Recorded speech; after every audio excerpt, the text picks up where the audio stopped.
Warning, this content is for entertainment and educational purposes only.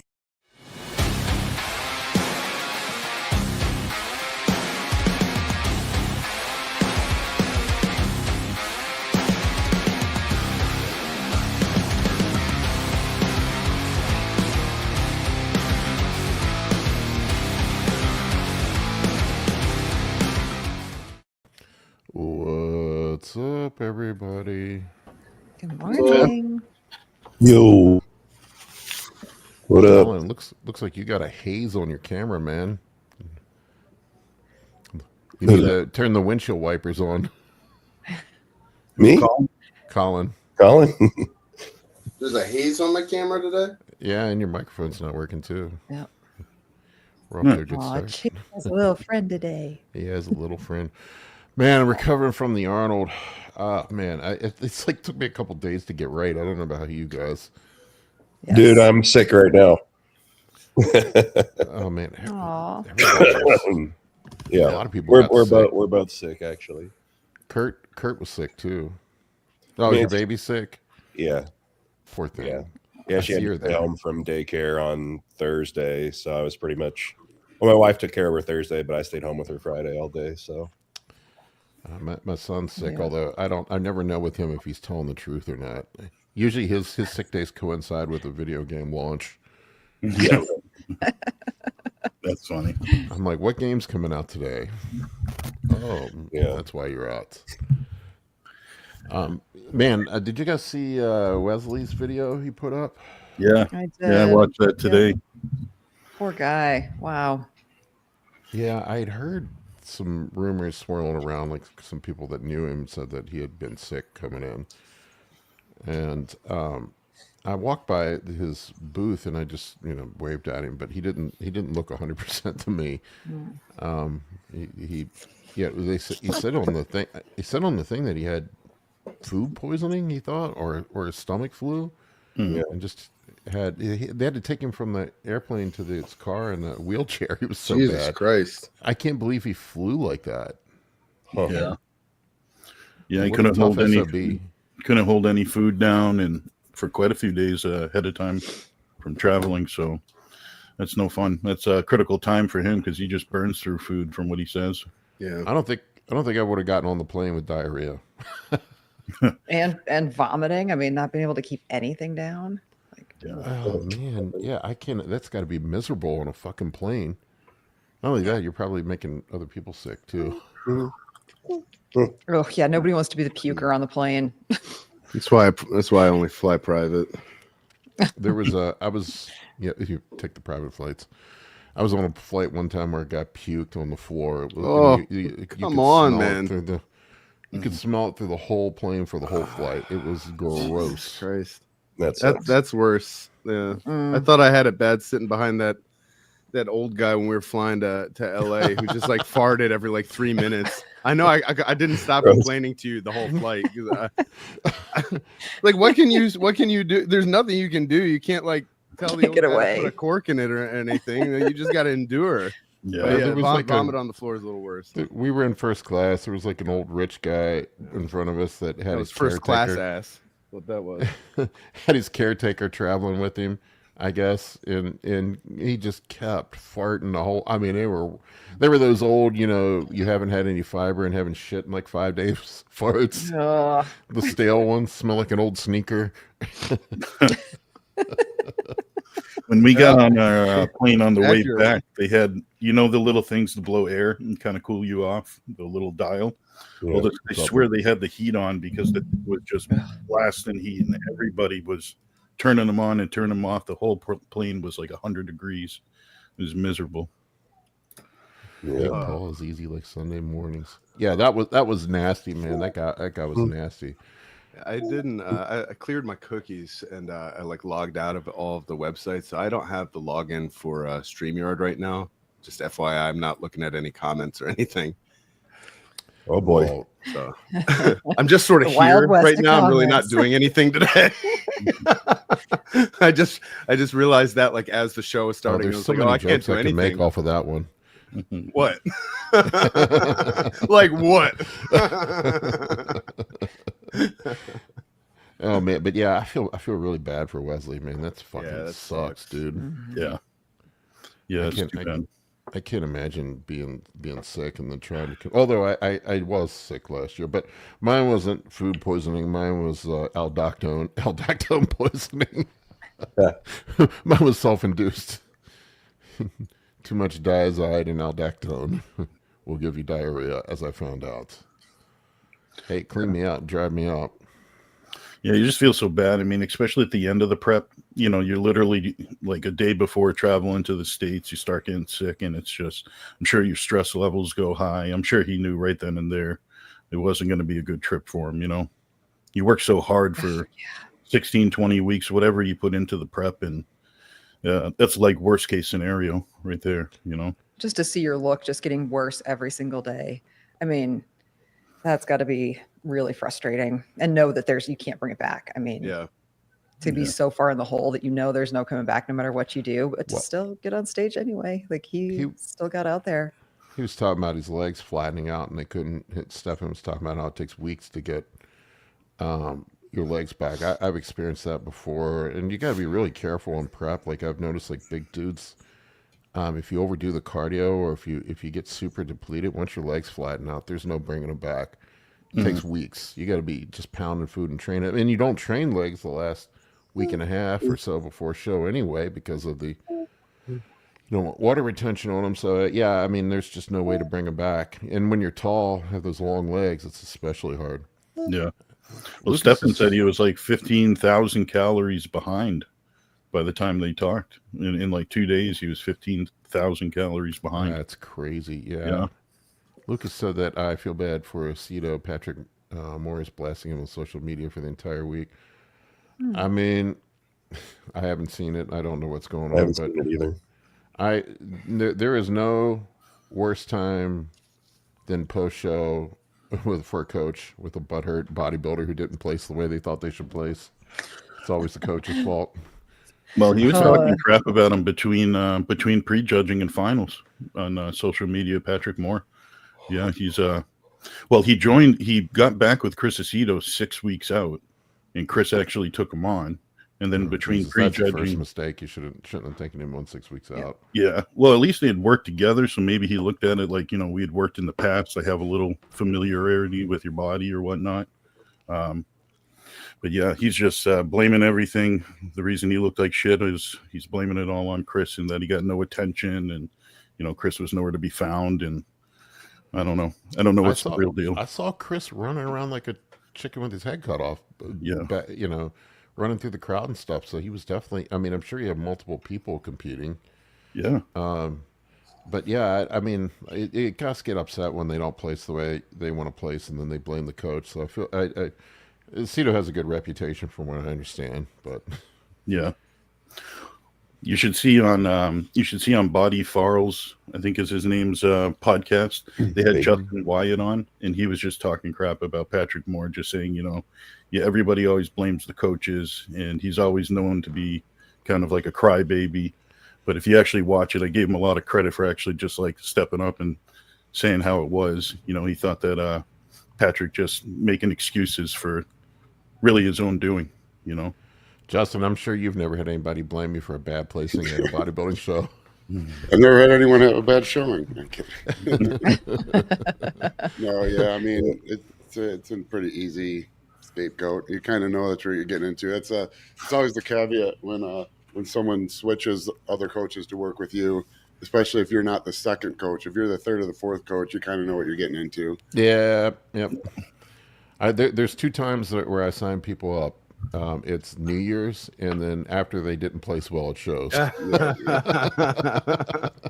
mean, to be fair, like sometimes that is warranted, though. I mean, I did that at this season. I mean, I stuck with my coach for the whole season and like let it roll, but I knew that I needed to change to make the progress that I needed to make. Yeah. Well, that's the industry's so saturated with coaches now. There are a lot of bad I mean, I think we've all seen, okay, tell me what you're doing with your last coach. And it's like, what?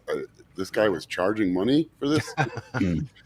why it's important to change coaches so often. You know, if they can't give you progress in a week, it's time this to is move actually on. going to be easy. We'll just take everything you've currently been doing and do the opposite, and we should be good. It's gonna be easy.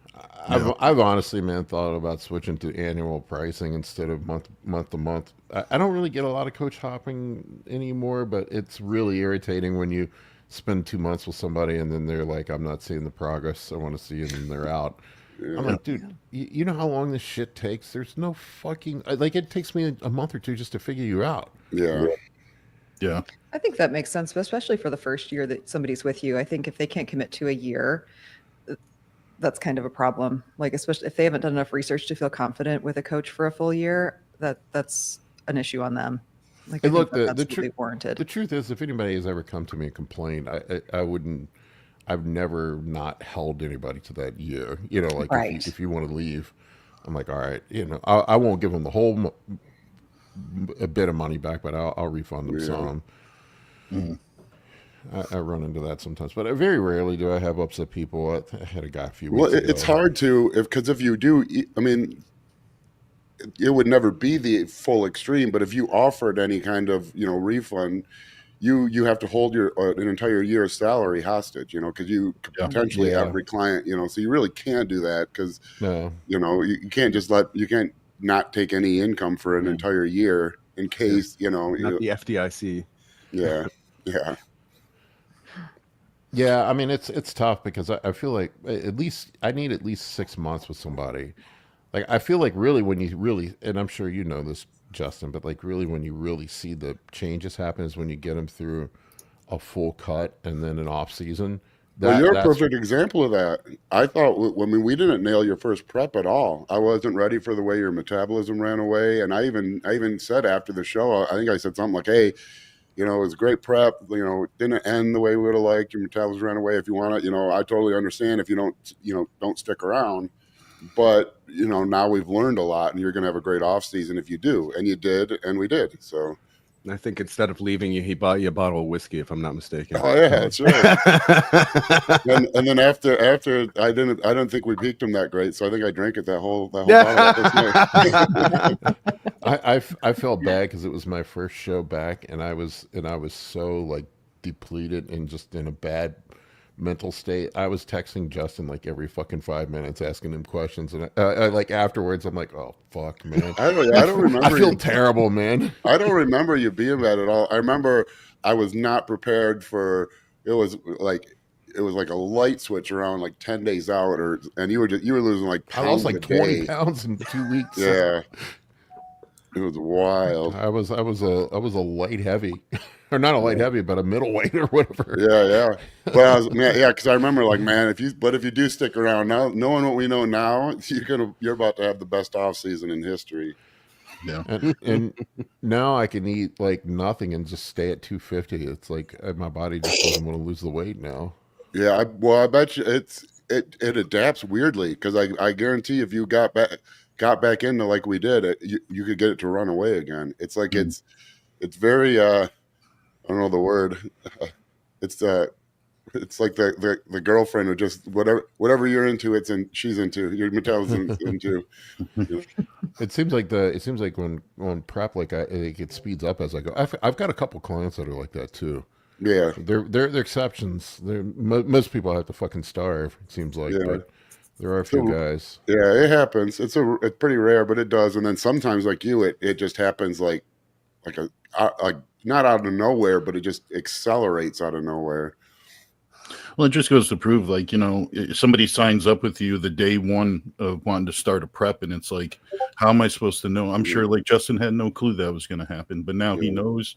The client didn't know that about themselves because they've never been that lean or in that position, you know. So I feel like sometimes when you lose a client because of scenarios like they're not happy with, they're not patient enough, you know, it's kind of like good riddance, you know, a little bit, because I'd rather just collect good people that have an understanding, have patience, and, you know, understand I have to learn you too. You're a new body, new person. Sometimes I don't get to see you in person. You're right through the computer all the time, you know. I want to say, just in case any are listening, because I won't disparage any of my clients. I have about the best client list I think I've ever had. I think I almost all of my clients have been with me well over a year now. I think my average client retention is almost 18 months or something now, and that's including the people who drop off quickly. So really, if you count the 1 or 2 months and done people, if you remove those, I'm probably like 2 years per client. I have a great group right now. Yeah, it seems awesome, like man.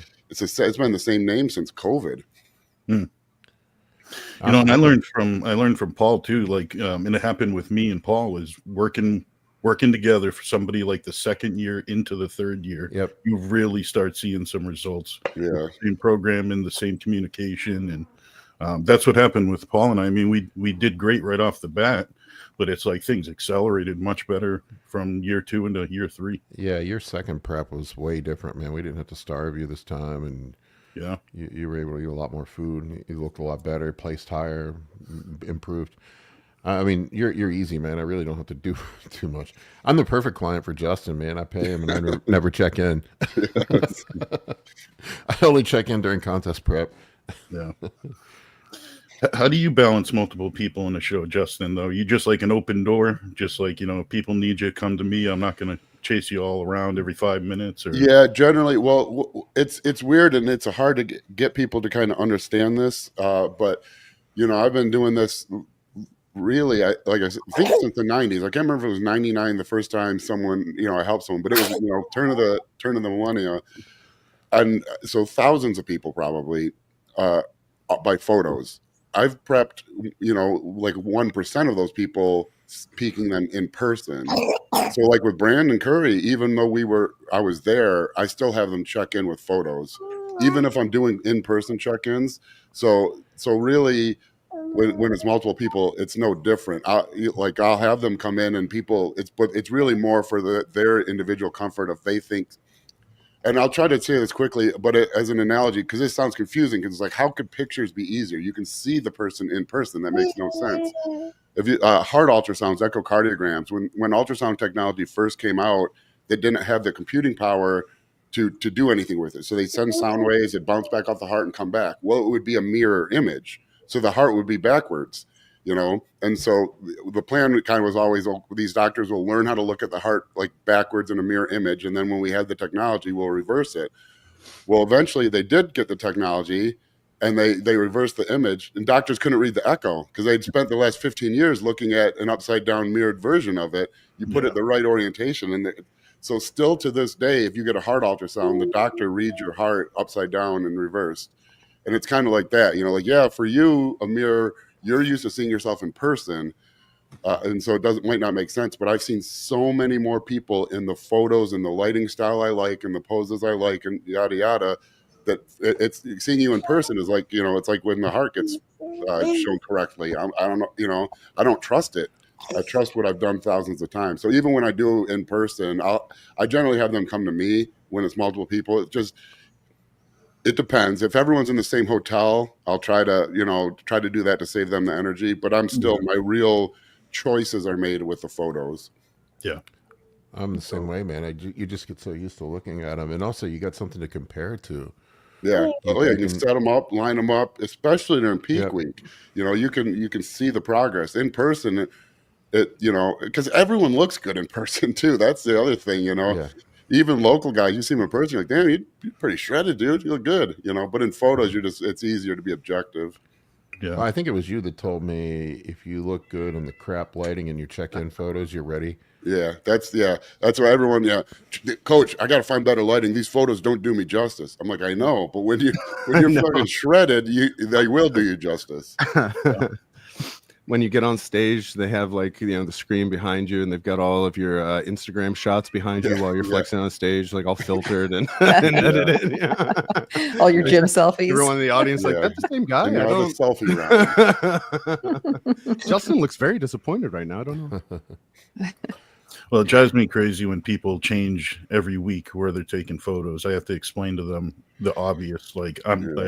I want to pick a spot, and before you know it, I will know everything about that room. I'll know if you're an inch too close, an inch too far to the left. You need to have apples to apples comparisons. The one that bright lighting. Don't do those King Kamali kitchen light. The light coming in the side. I know you look great with overhead lighting, shadow, but that's not how the stage. The stage is bright ass spotlights right on you, washing out any shadow definition. Yeah, blast it out. Yeah. I love when dudes send me their Instagram pics. Like it's like they're putting the filters on them and they're in the goon lighting and they've got the structure sharpness turned all the way up, sharpened. Yeah. Like that does not tell me anything, man. Just send me the regular pictures. That and the dudes who don't seem to know like how much like of their upper dong they should show in their pictures. Yeah. Or I'm not getting any more information about your conditioning there. Nobody needs to see that part. I don't need to see veins down there. Right. They want to show the veins right above their chin. If your crotch is lean, you're real.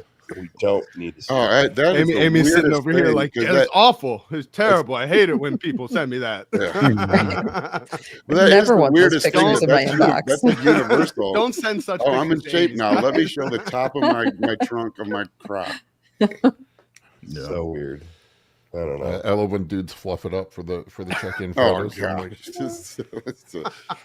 I'm like, come on, man. I know what you're doing. Kevin LeBron. You can't fool another guy with that trick. No. We all know that trick. That's ridiculous. I try to like hide it as much as I can. I'm like, I can get out of the way. I don't want to see anything. Now, on the flip side of the coin, the smiley face over it is ridiculous. Too. Yeah. I always wonder, what were you embarrassed? Were you just gotta have a cold water, or were you proud? What's going on here? Is there a little pee stain? I wouldn't even notice without the smiley face, but now I'm curious.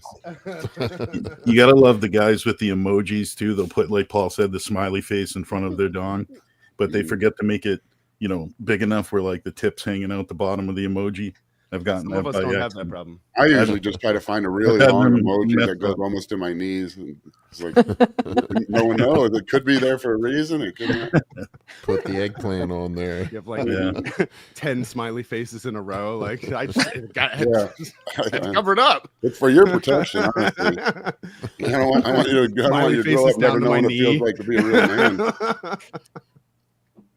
Stupid. Oh man, yeah, that always cracks me up. Well, Brandon looked great, man. I thought he there for a bit. I thought he maybe had a shot at taking. Yeah, when in person, I knew he wasn't winning, but I really, really wanted him to get that top 3 call out because I knew they were going to give everyone equal time, so you could at least go into finals thinking there's a chance. But they did compare him.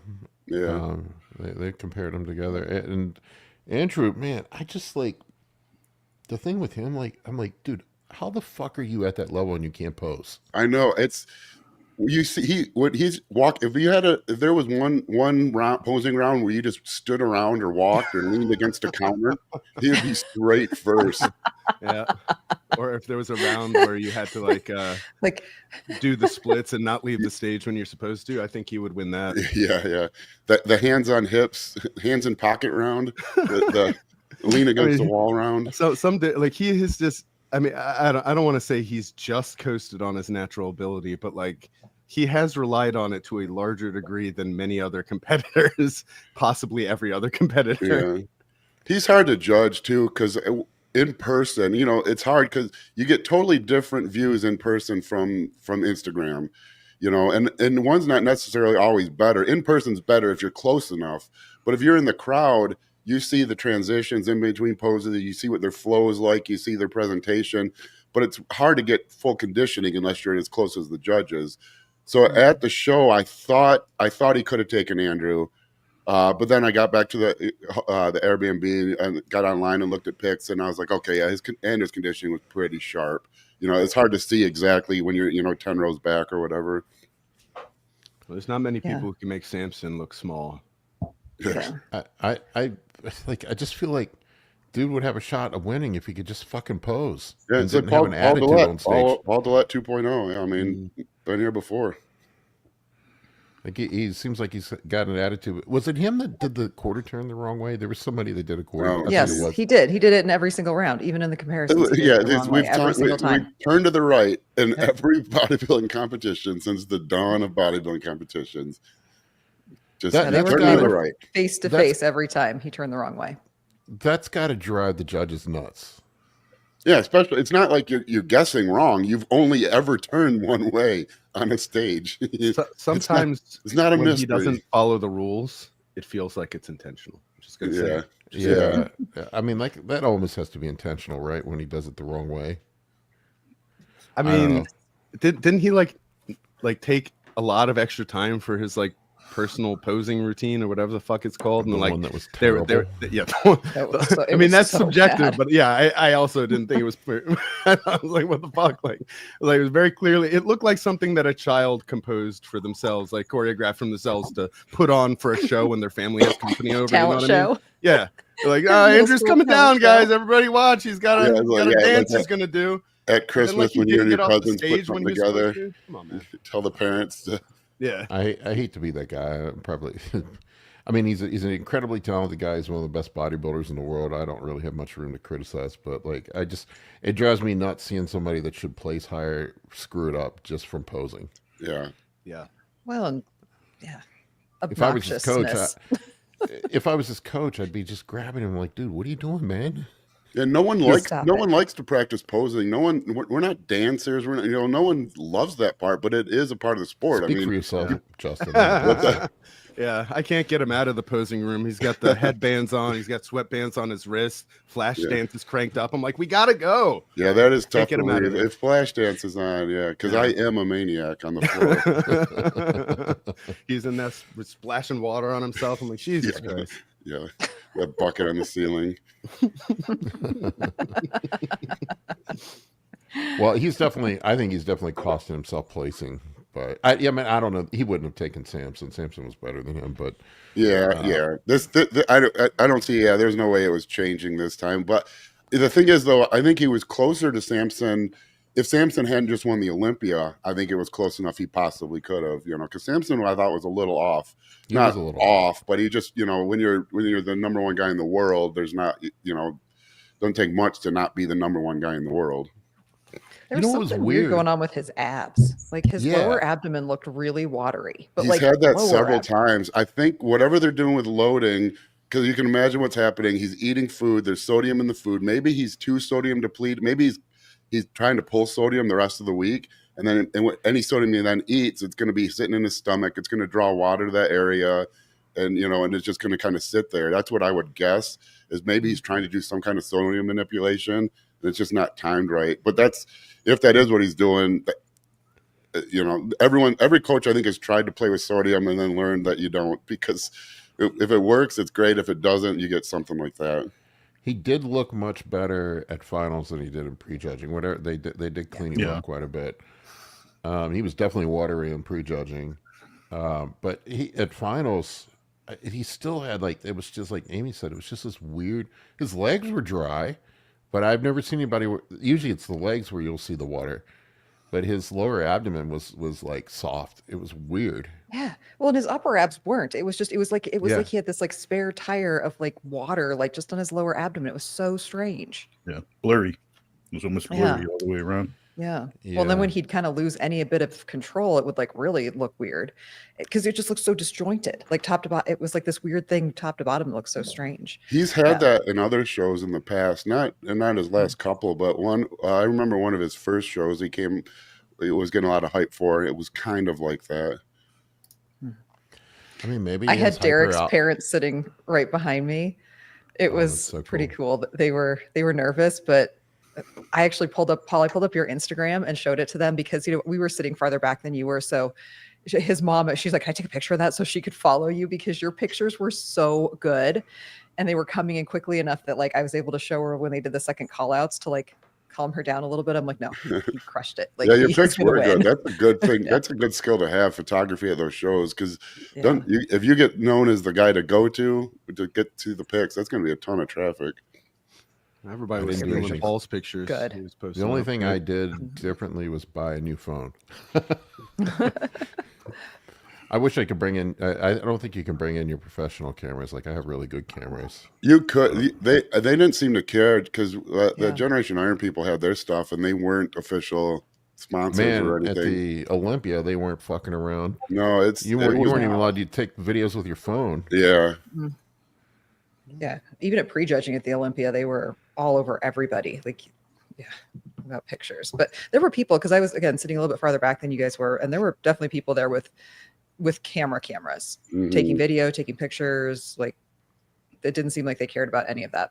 Yeah, it just can't be absurd. Like, you can't have a giant block of a camera. I mean, the live stream was free and it was better. So I guess they kind of figure like, well, I didn't know yeah, that. the live stream was free and awesome. it was really good. And you could even watch it on replay. Like, it was, and they had Yeah. the Strongman was live streamed too for free. I had no If idea. you get the app, you can always go back to it and rewatch anything from the past few years. Arnold was definitely taking some shots at the IFBB when he was up there giving a speech.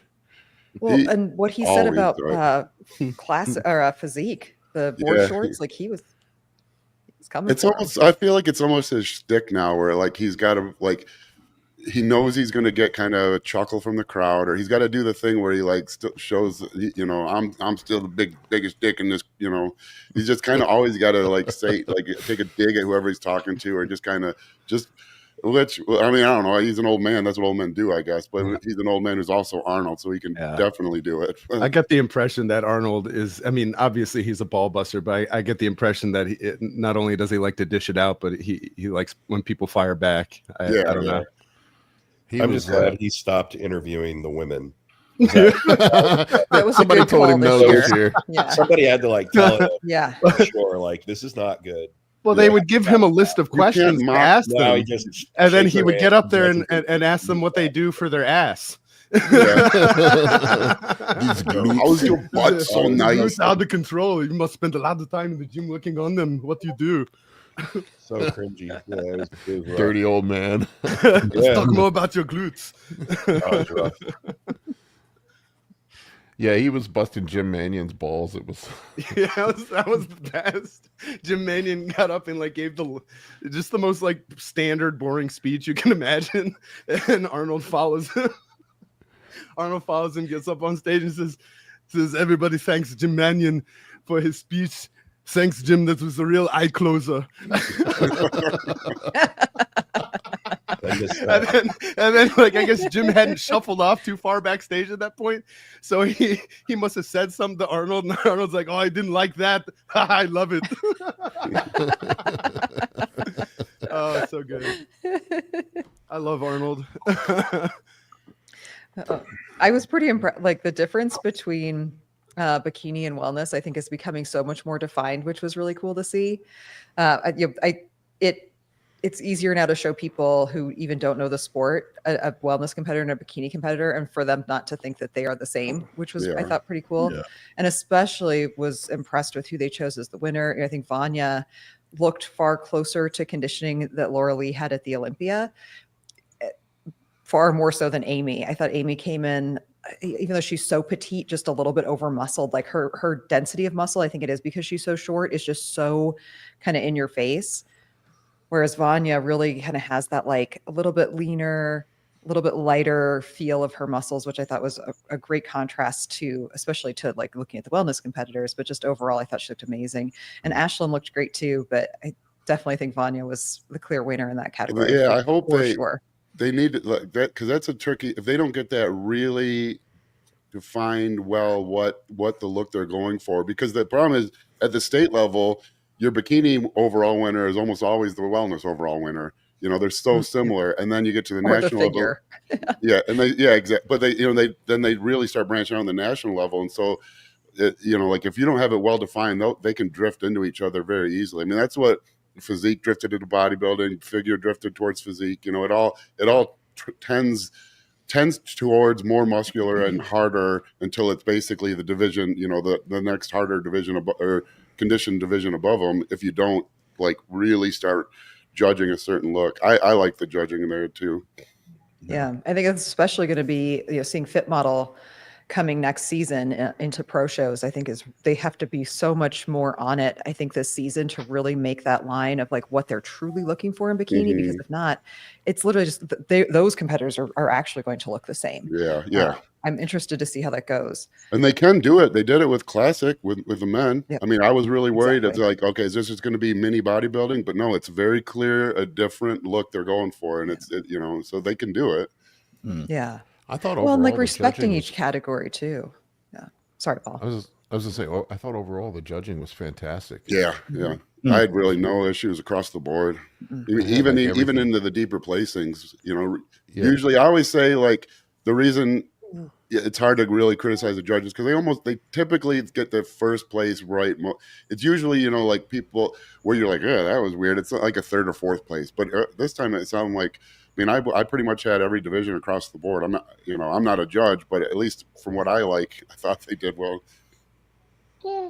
Yeah, I had both the classic top 5 and the open top 5 nailed. It was exactly how I would have called it.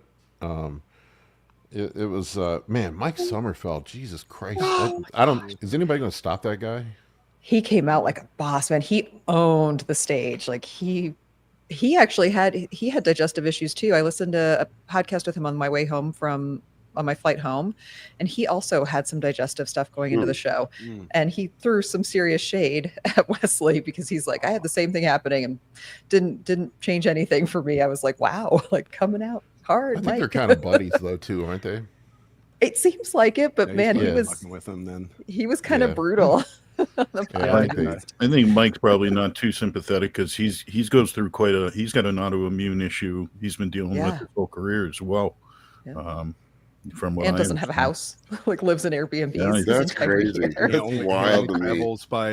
He only travels by bicycle, the one that has the big wheel up front, and he only uses weights, barbells that have big spheres on the end. He's old school. Those dumbbells with a big ball. He won. He didn't win best poser, but he did win best mustache. So. I thought Logan in second place was the most peeled guy in the show. Yeah, Logan looks great. Insane. His glutes. Oh my gosh. Like so dry. Yeah. He definitely upgraded himself. I just don't know, like, man, if Mike keeps it together, he's probably going to. I don't see anybody beating him at the Olympia. Do you? Yeah. Nope. No. I think people underestimate how good Urs is too. I mean, if Urs puts everything together, I can see him giving him a run for his money if that's what they want to see if that's what the judges want to see. To me, Urs looks like he would be better off going to open. Yeah, no, I'd agree. Yeah, Urs could use to. Like, I feel like he would benefit from the size. Like, it seems like he has to work so hard to get to his weight limit. Yeah, I agree with you. But he has so much detail too. I mean, he's one of those guys that you can just look all over and find new detail on Urs. Yeah, I don't see him ever leaving that class, though. I think he loves that class. No, he loves it. The problem is, though, if you get too far above the weight cap, you'll always be able to make weight, but you run into like what Derek Lunsford had in 212. After a while, it's really difficult to make that look the best on stage. You just get so flat. It's just there isn't enough time to bring it back to life. After that makes sense. That makes a lot of sense, actually. Yeah. Somebody, Lucas saying, Urs is at 270 now, and he's up to 8. Yeah. Wow. Yeah, it's not a classic body. Yeah, that's just gonna get harder and harder to peak. You'll always be able to make weight. I mean, because like if you've ever worked with power lifters, or you can make weight. You can always make weight, but if eventually you just can't bring it back to life. Yeah, his body definitely wants to grow for sure, and he's still so young. I was just really impressed with the classic group overall. I mean, it was just a great. I mean, Matt looked really good. I can't believe Matt was a men's physique guy 2 years ago. Yeah, that whole division is really. I mean, that's going to be the top. I mean, the young kids. It's impressive what they did. They brought the new division out. They stuck to their guns on. It's not just going to be bodybuilding. They found the look they like, and it's pretty. You as a coach, you can coach for the look. It's it's very genetically structural, but you can coach for it. And then it's just booming in popularity. You talk to a kid under 25 and they barely know the open guys anymore. They love the classic. Yeah. Well, there's definitely a new IFBB Classic Pro who's going to help that also. Oh yeah, and and the Sam effect. Who's that? Right? Yeah. I mean, a very little not well-known YouTuber. Well, I feel bad for the kid because there's going to be so many people who are annoyed by it, but that's really, really helpful for the industry. I mean, it will, it will bring money to everyone in the industry. We're all going to benefit from that. Yes.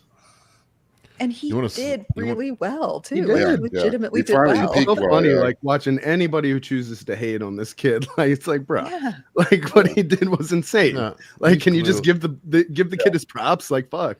Yeah, Well, and then like if you argue whether it's earned or not earned, if anyone out there did what he did and built a following like that, they would have earned the same potential, you know.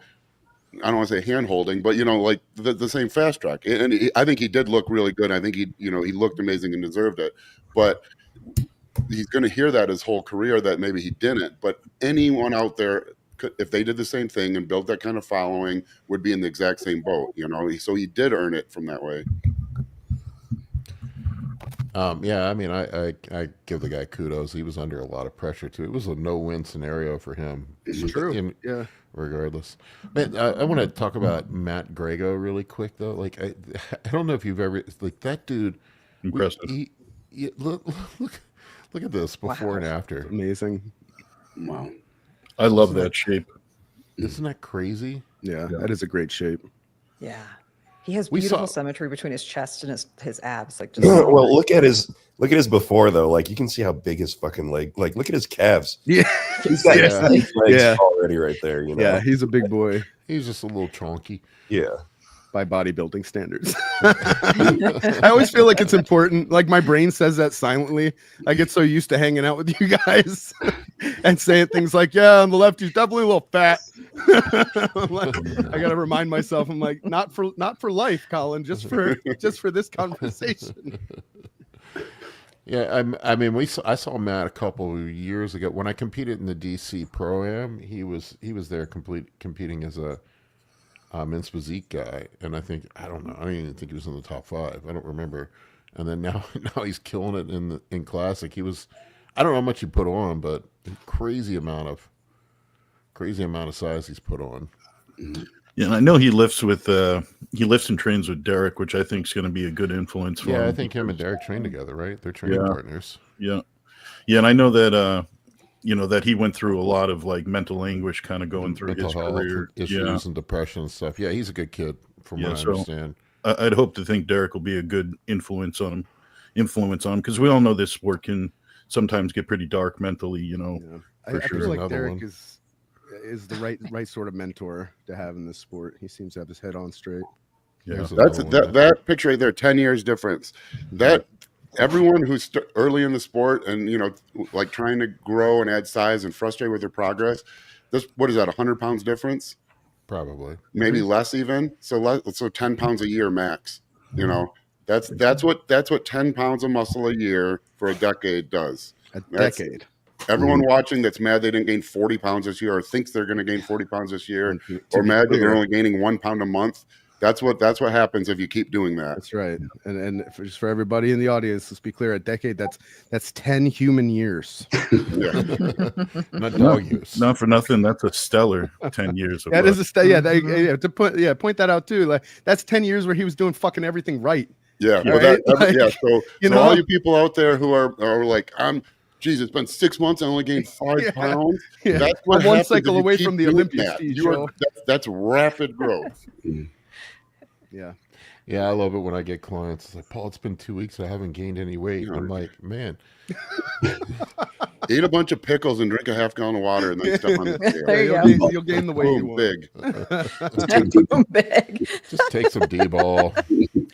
That's awesome. I think that's why guys fall in love with D-ball so much. Oh, 100%. Yeah, 100%.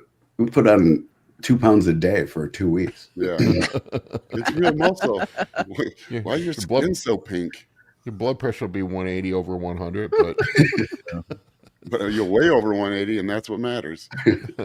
that is the ultimate go to the club. When I was in my 20s, man, all the dudes that wanted to look big for the club, they would just load up on the D-ball. And they do push-ups in the parking lot Oh, too. it's a club pump. Yeah. You got to get your club pump. These guys, like some of my friends had like the push-up little bars, and they grab them and just start going to the club. You can do either a bag of D-ball or a bag of Amy's home baked cookies. Yeah. There That'll you feel go. good. My cookies are anabolic.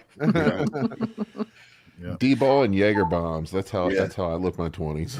Paul, can you shoot me like the login information or something? I can't. I'm dying here, not being able to manage the chat. Killing me. You show up prepared, Colin. Oh, that's not my forte, Dave. Have you met me? Yeah. Yeah, he says. I'm gonna do like a true. You're lucky if I show up at all. I specialize in time. unpreparedness. I'm gonna do like on top of that. Come on, you're asking for a lot, bro. I'm gonna do like a true IT guy. Have you tried doing a password reset yet, Colin? Well, it's not computer. It's not my account I'm logging into. I'm logging into your account, I think. It's asking me for a one-time passcode. No, I think I made you an admin.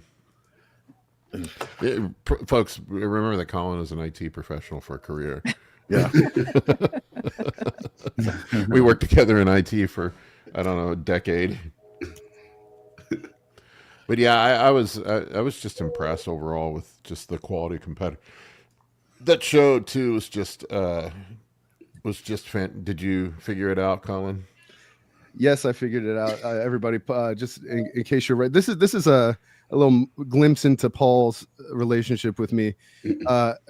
I do something wrong and then I complain about it, and then he tells me how to do it right, and then it works, and I'm like, man, shut up. And he says, I told you so. And that's just like every goddamn day with this asshole. I don't say I told you so all the time. You want to. I'm more clever about it. I try to. I make you say it. Yeah, exactly. I just did. I'm more clever. Man, I hate to keep going on the Arnold thing, but the Derek was just, man. Anybody who thinks Samson won that show just wasn't Derek there, man. was so impressive. I was the same boat because I had him winning, but winning, and I was like, God damn, that looked insane. So to talk to people who thought otherwise, I was like, man, I'm confused because I thought that was just an impressive look. Yeah, I agree. I think it was pretty clear, especially if you were there. But I think I was like traumatized by some bad decisions in the past because I couldn't get it out of my head. I was like, I think they might give it to Samson. They shouldn't, but I think they might. Yeah. I'm glad they didn't. Yeah. Definitely. He was a clear winner. I would love to see how he would have looked if he had brought that conditioning to the Olympia, how he would have looked next to Hottie. Like if you take perfect Derek and perfect Hottie, like who wins that? I thought that Derek, I mean, it might have, like time bias in that this was just the most recent show, but that was just one of the more impressive physiques I remember for a while. Mm-hmm. Yeah. When he walked out, I was like, yeah, because for him, he's always impressive, but his quads get flat. He's got like incredible legs in the off season, but when he walked out and his quads were flopping around as he was walking, I was like, wow, I think he's finally nailed it. Man, from behind when he turns around, that's when he closes the door. Oh, it's just like the detail is wild. Yeah, like his crazy glutes, detail. His hamstrings, his back. Yeah. Like he's got so much. Well, if you notice, halfway through his posing round, a cell phone fell out of the grooves between his hamstrings. I don't know if it got trapped in there backstage or.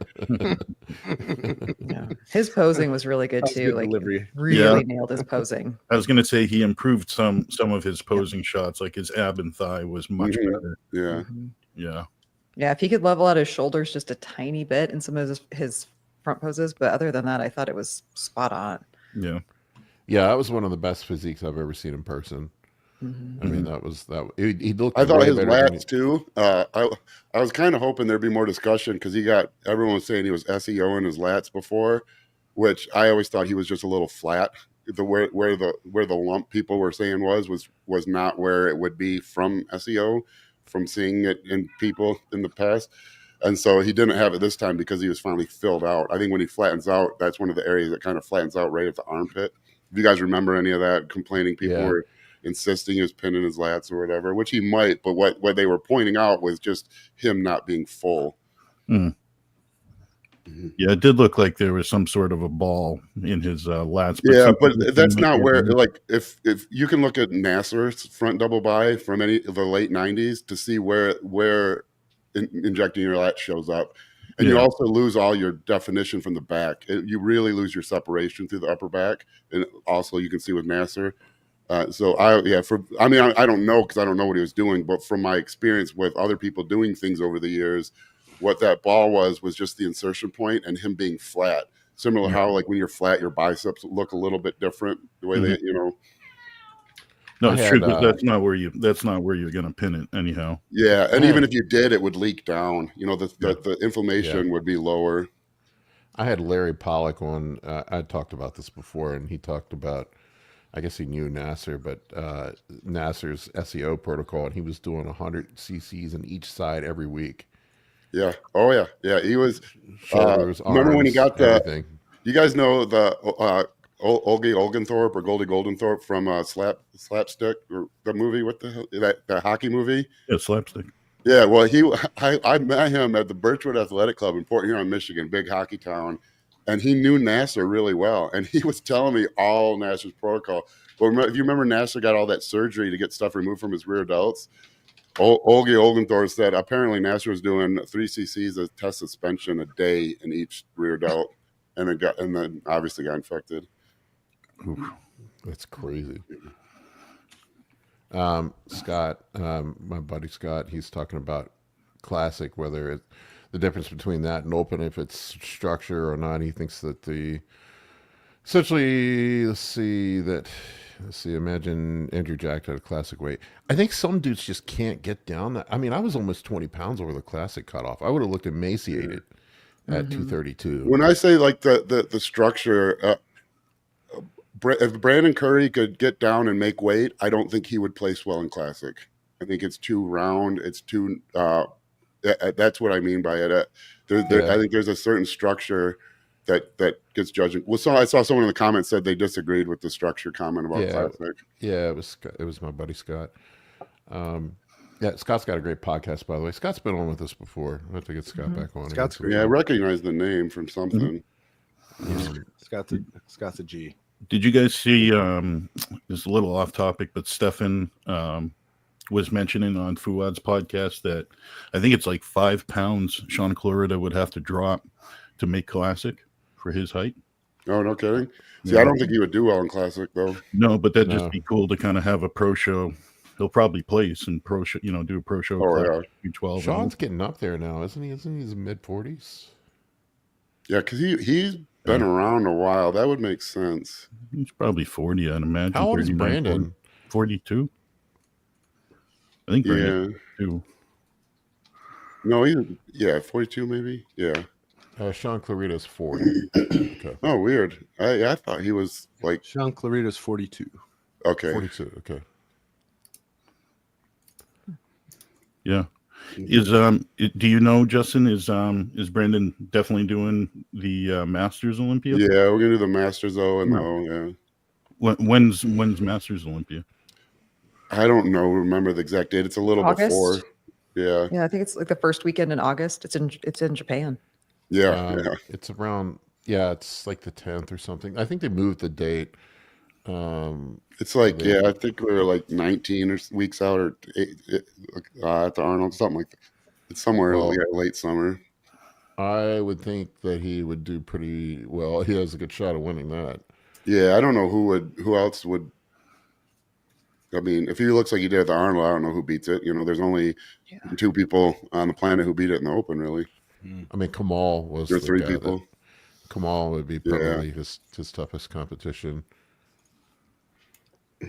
I think. I don't know if you guys walked around and saw Nick Walker. I think he was there for Wolf Pack or whatever. But I mean, he's just like, he doesn't even look like a human species. He's a big guy. He is so big.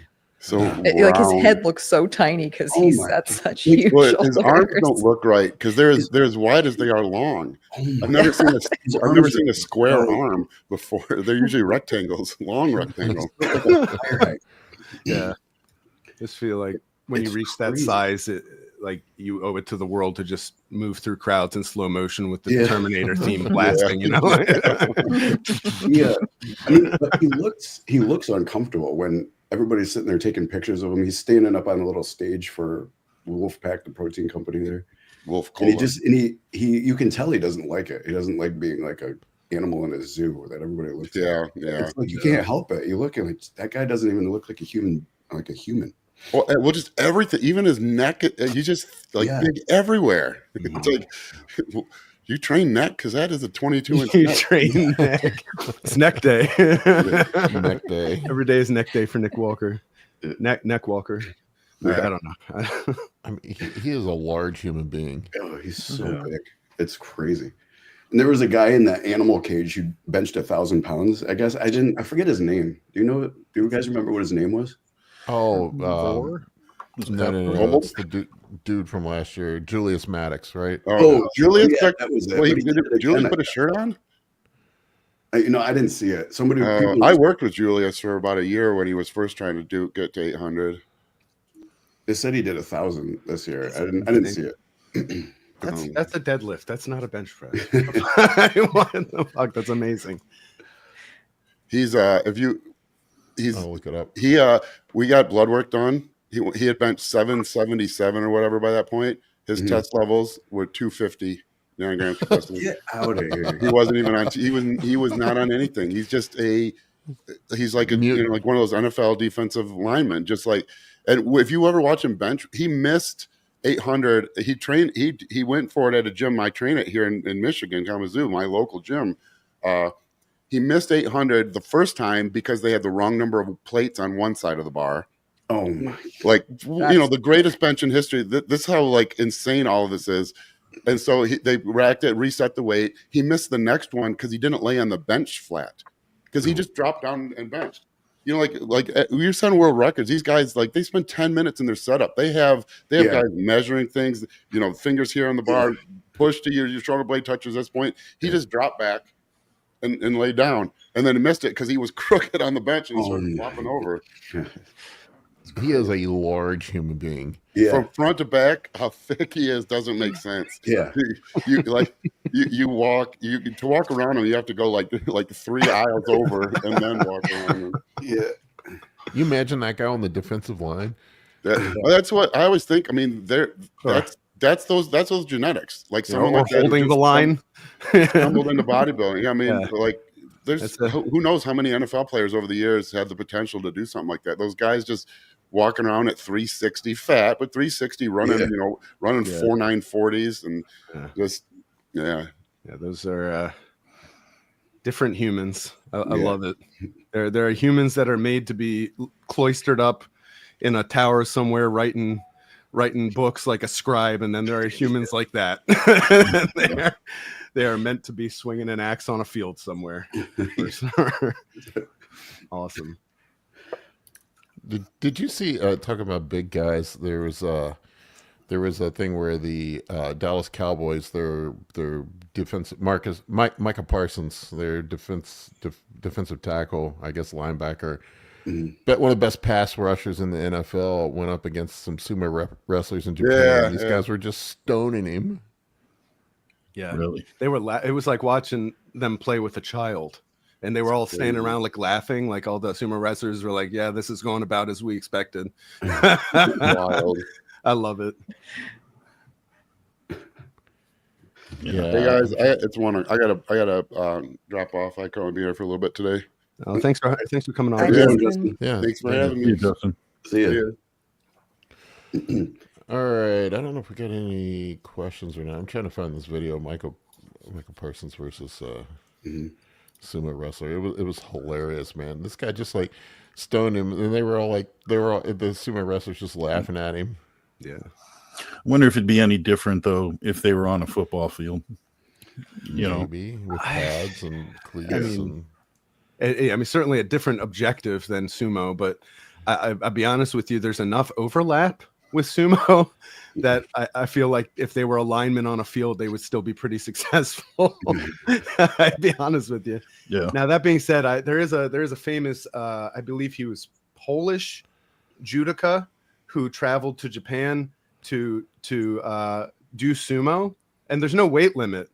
And he, is like half the size, a third of the size of some of these guys, but because his judo knowledge and ability is so good, he actually was like throwing these big boys around. Yeah, this is so good.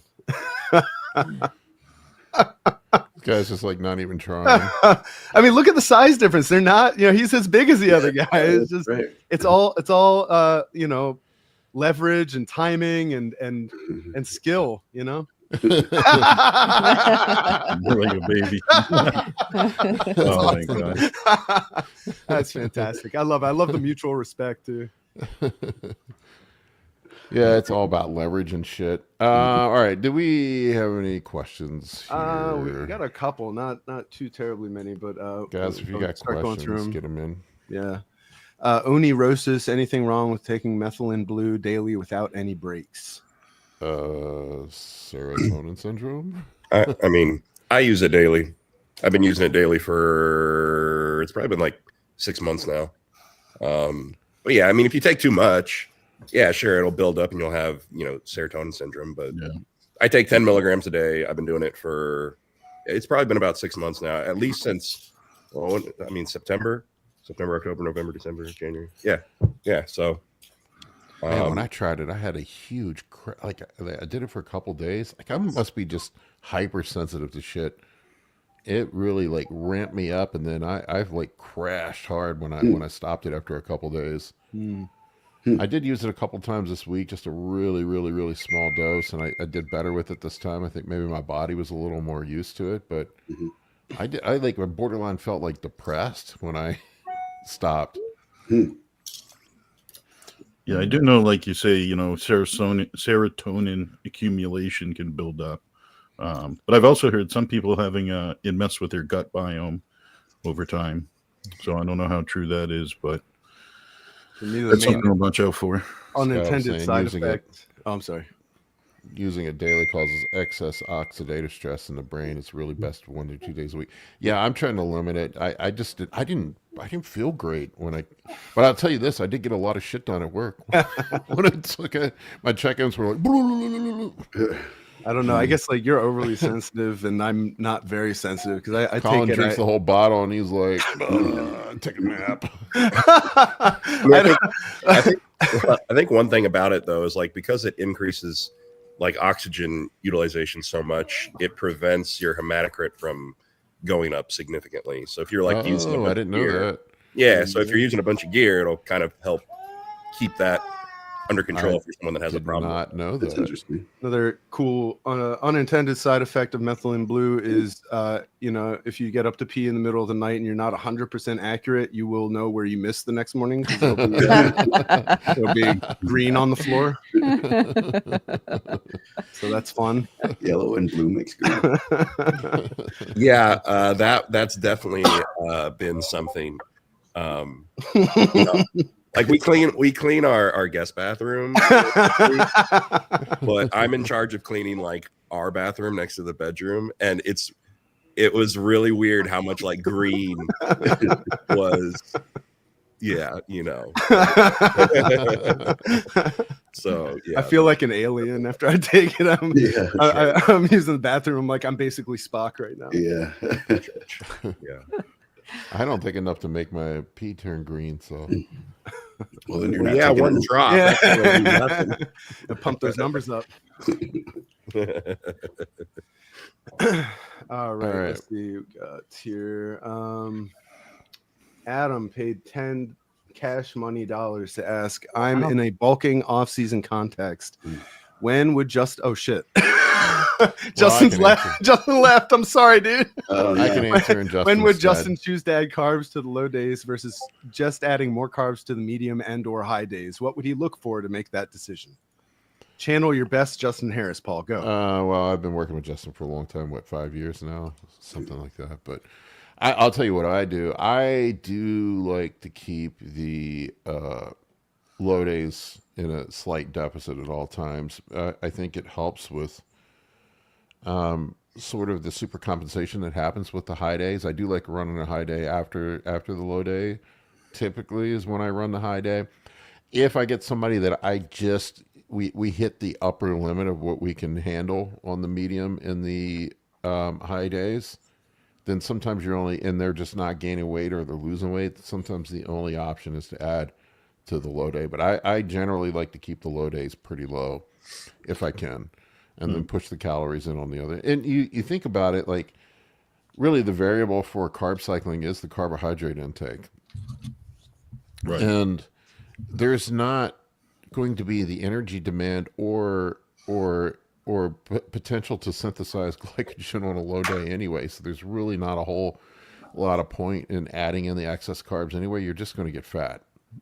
Usually is what I've seen is if you start pushing the calories too much on the low day. So I like to save those for the high day. If we're going to go really high on the calories, especially if we're pushing the carbs higher, we want to keep the fats low. So if I were to increase anything on the low days, it'd probably be the fats.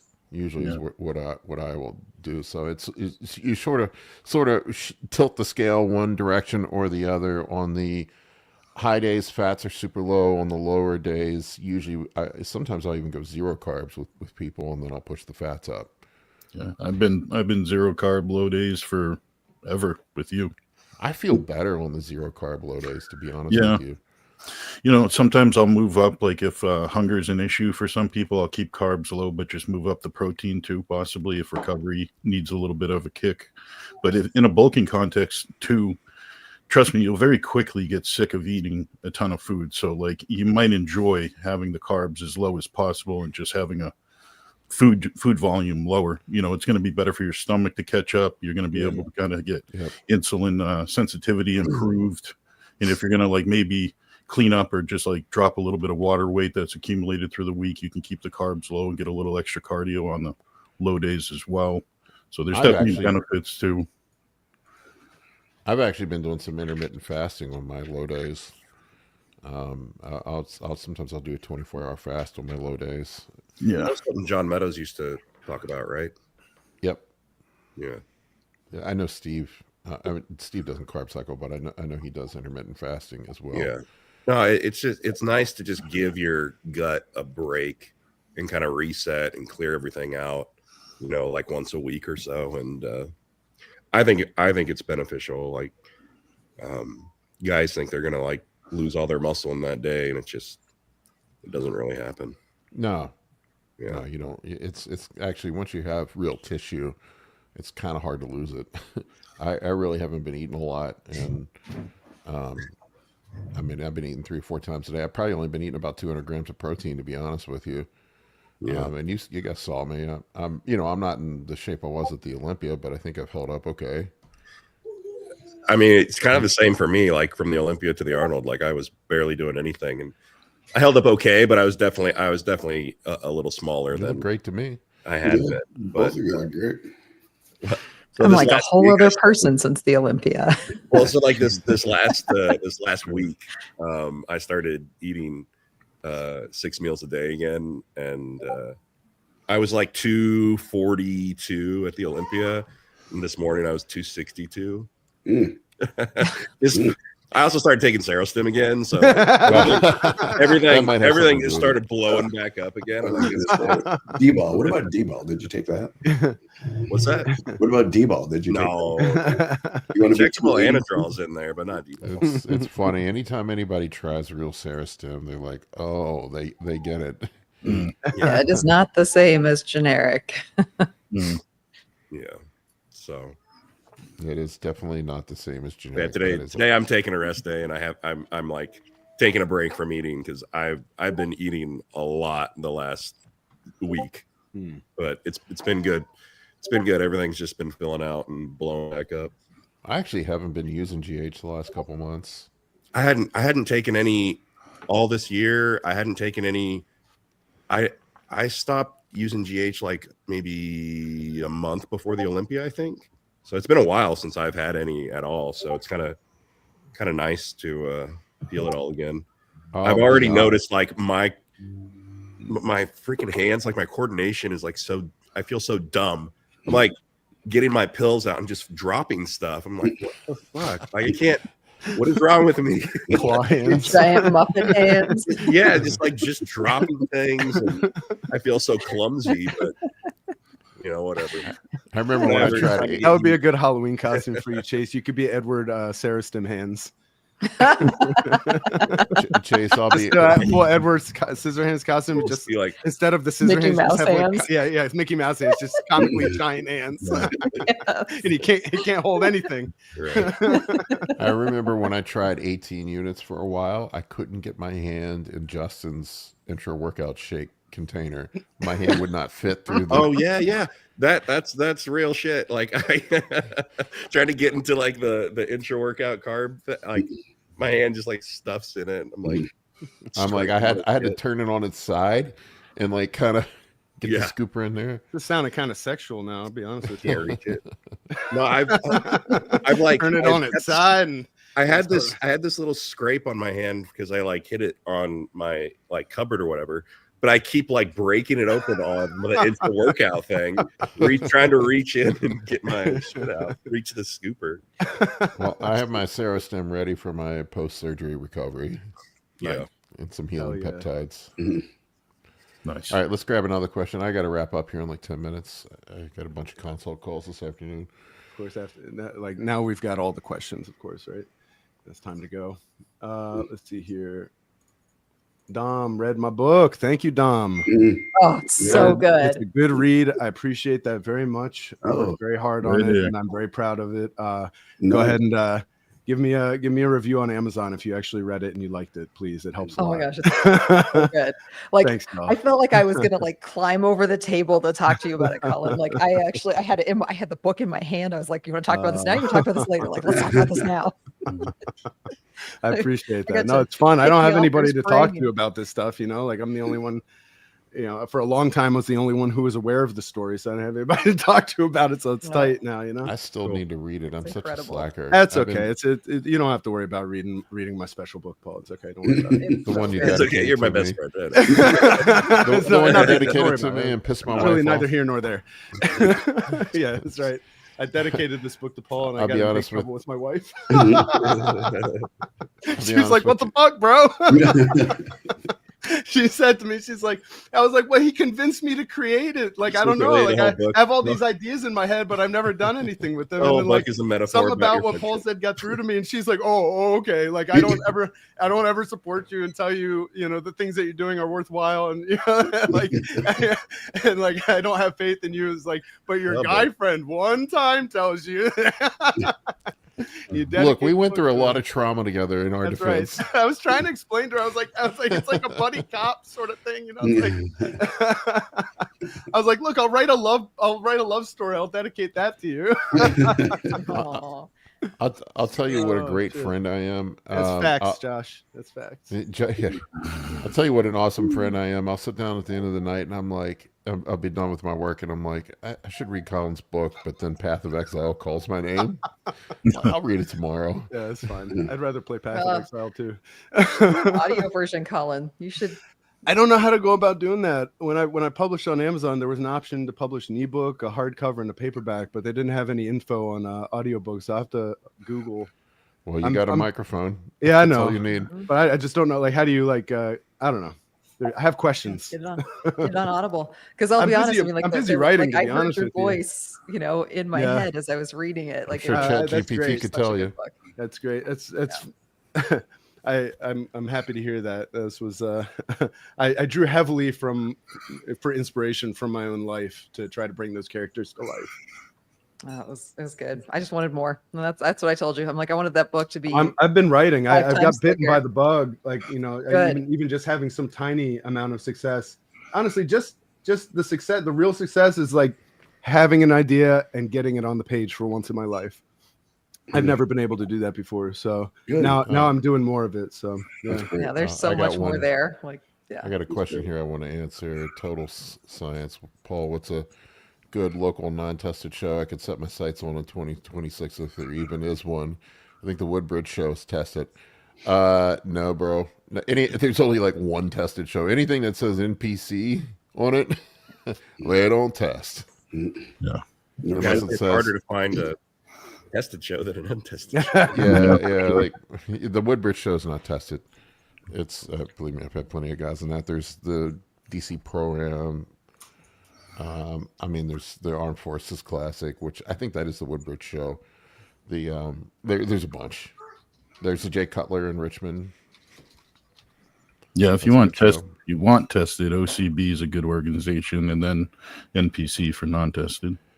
We do There's have a combo show here, an OCB NPC show next month, which I'm like, I'm interested to see how that looks and how that runs. Yeah. I love the dudes that are natty for these natty shows, and they're only natty for about 4 weeks going into the show. I get guys reaching out to me all the time that want me to prep them for natty shows with their own gear, and I'm like, wait a minute. They do lie detector tests around here for the OCB. Those things really fucking work. I don't know. They try. They say so.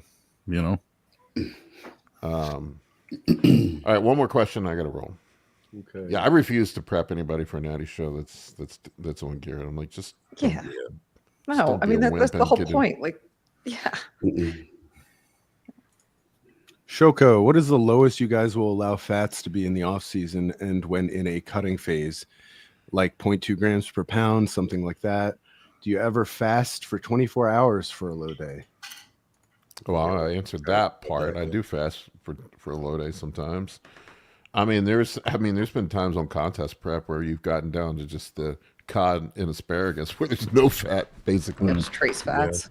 Yeah, I will say this, man, never fucking again. I've done that before, and you feel like absolute dog shit. You got to get at least a little bit of EFAs in, even if it's just a few grams of fish oil.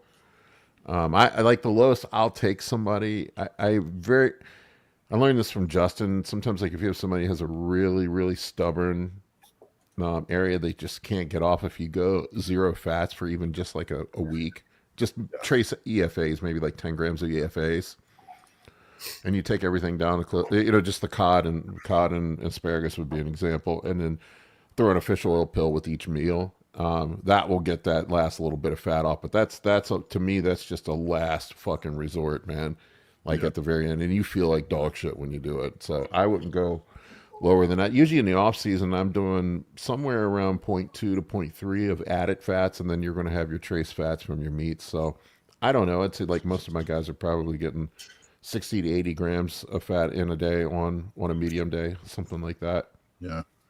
I feel like we get that question a lot for some reason, but I don't understand why if carbohydrates are on the table to be able to push and pull, why we're eliminating fats, kind of set it and forget it, that 0.3, 0.4 grams per pound, and then just get as much as you can out of cardio for fat loss, and as well as, through carbohydrates, manipulate those. Yep. And then I do see some guys, when you pull their fats and they're just like Paul says, on for like a week or two on just protein and vegetables, just to really kind of get the last bit of fat off, it's so much harder sometimes to fill them back out.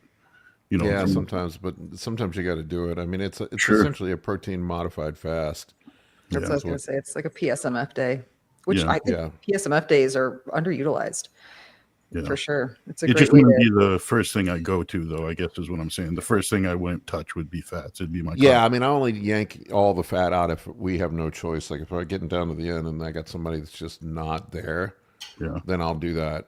I would rather them go keto first, or like a keto style diet. Like sometimes I'm not anti-keto, but like sometimes there's some guys that just can't lose fat with carbs in place. There are some people, and I'll yank all the carbs out and just go keto, or like sort of a meat-based diet. I do that on occasion, very rarely. Mostly I do carb cycling though, but I think I'll say this, and this is something that always drives me nuts. Everybody's super worried about fat. I have yet to see a blood panel where somebody is deficient in lipids. Yeah. It doesn't exist. No, I don't think that exists.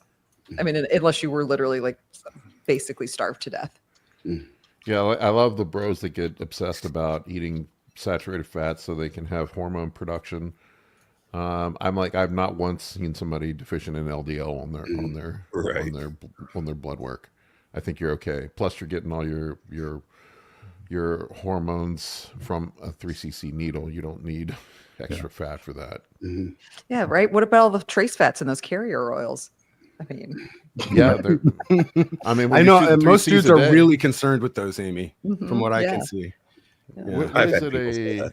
That's ridiculous. I'm like, you add up the fats, actually, it's not that much. I think 20 mils, 30 mils a week, even that is like, it's like 20 14 cc's is a tablespoon of oil, I think, right? Something like that. Yes. Yeah. So, and there's 14 grams of fat. Yeah. So there's a gram of fat for each cc. Yeah. So your 3cc shot is 3 grams of fat. That's going to put you over the edge. Right.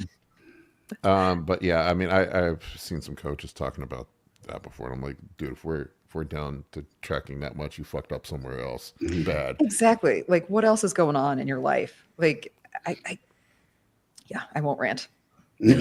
Maybe be a little more weary in like the recovery phase after a show, having fats in your diet. But if you're in the process of peaking and getting lean and trying to land the plane, I'll tell you, everybody, and I recommend this book to anybody who's a coach. You got to read the book Know Your Fats. It is the best book. It's 20 some years old now. I forget the name of the lady that wrote it, but she's a PhD. But it's everything you need to know about every different. And that's the thing with fats. Maria, it's Maria something. That's a great book. Yeah, she was a professor. I can't remember, but it's I've read it multiple times. You can't lump all fats into the same category. They're all very different. They do very different things. Most people are severely deficient in omega-3s. From what I've seen, most people overeat saturated fats and omega-6s, usually saturated fats. So I try to supplement omega-3s and make sure that there is some balance there. Chase eats 500 calories and injectables oil all day long. Nah. So it's only 4. Not that grams. All right, folks, I got to wrap this up. I got a consult call and I need to eat. Mary Yannick, that's it. Mike. Yeah, Mike, thank you. I was thinking Maria, Mary. Yep.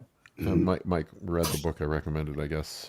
But yeah, that is a book. I'm shocked he read it. It's not an audio book. No, great Back in book. the day, we used to actually have to read books. Just kidding, Mike. I've read so many nutrition books over the years. I go back and read them again. That is an area where I think before we go, it's funny, like everybody's a scientist when it comes to PEDs.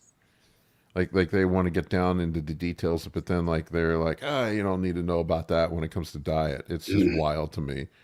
Everybody's a PhD biochemist when it comes to tren and well, it's because they treat nutrition like religion. That's like it's all theory. What does Han Solo say? Like something about crazy religion. Like that's people when I talk to them about nutrition. They all have these theories or these thoughts about nutrition without any basis in reality or science. Everybody's worried about the molecular structure and pharmacokinetics of equipoise, but then you start talking to them about fats and their heads fucking explode. I got to point out the fact that Amy just referenced a obscure quote from the original Star Wars movie. That's when Han Solo says hokey religions and ancient weapons are not a good match for a blaster at your side, kid. Yes. And, I love you more now than I did before, Amy. Amy's pretty awesome. All right, folks, that's all I've got for you today. We appreciate each and every one of you. Thank you for your support. Thank you. We'll see you. Bye.